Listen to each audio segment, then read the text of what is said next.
Por que a reforma da Previdência dos militares tramita mais rápido do que a reforma da Previdência do regime geral?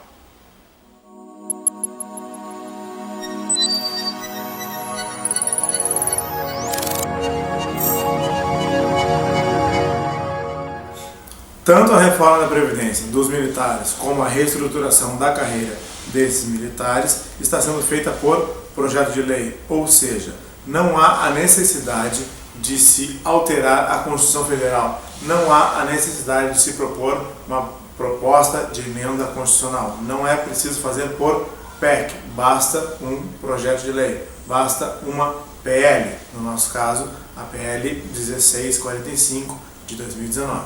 A diferença prática é gigantesca, já que uma proposta de emenda constitucional, uma PEC, precisa ser aprovada em 2 turnos em cada casa, ou seja, 2 vezes na Câmara dos Deputados e 2 votações no Senado.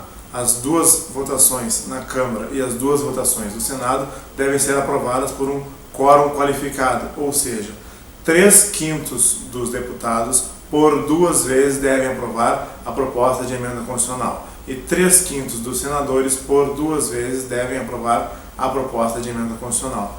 Já um projeto de lei, basta que uma vez ele passe pela Câmara e seja votado e uma vez passe pelo Senado e seja votado, ambas as vezes votados por maioria simples. O que é maioria simples? O que é maioria absoluta? E o que é maioria qualificada? Vamos ver o quadro para entender melhor? Bom, na Câmara dos Deputados nós temos 513 parlamentares. No Senado Federal nós temos 81 parlamentares, são 81 senadores. A maioria simples é apenas a maioria dos presentes para aprovar.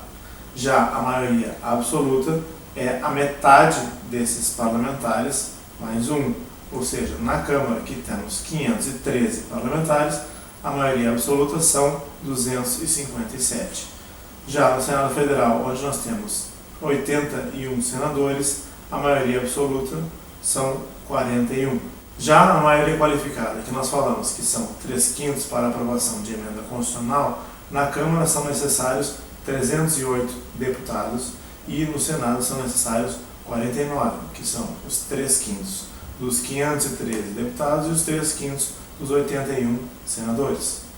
Voltando para cá, é por isso então que o projeto de lei tramita tão mais rápido que a proposta de emenda constitucional. O rito é mais rápido, há apenas uma votação em cada uma das casas e não há a necessidade do quórum qualificado. Como nós vimos, a PL 1645 de 2019, que trata da reforma da Previdência dos militares e também trata da reestruturação da carreira desses militares, vai alterar apenas leis ordinárias e não irá alterar a Constituição Federal.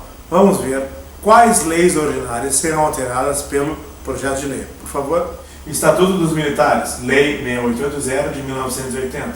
Lei de Pensões Militares, Lei 3765 de 1960. Lei de Serviço Militar, Lei 4375 de 1964. Lei de Promoções dos Oficiais da Ativa das Forças Armadas, Lei número 5.821 de 1972 e a Medida Provisória da Remuneração dos Militares, MP 2215-10 de 2001. Havia propostas de emendas de contribuições de até 14%, não passou. Havia alíquotas diferenciadas de 3% e 1,5%, passou dessa forma que eu acabei de mostrar para vocês. Havia a possibilidade de contribuir com 1,5%, independentemente dos militares terem ou não renunciado ou optado por contribuir lá em 2001, dessa forma não passou.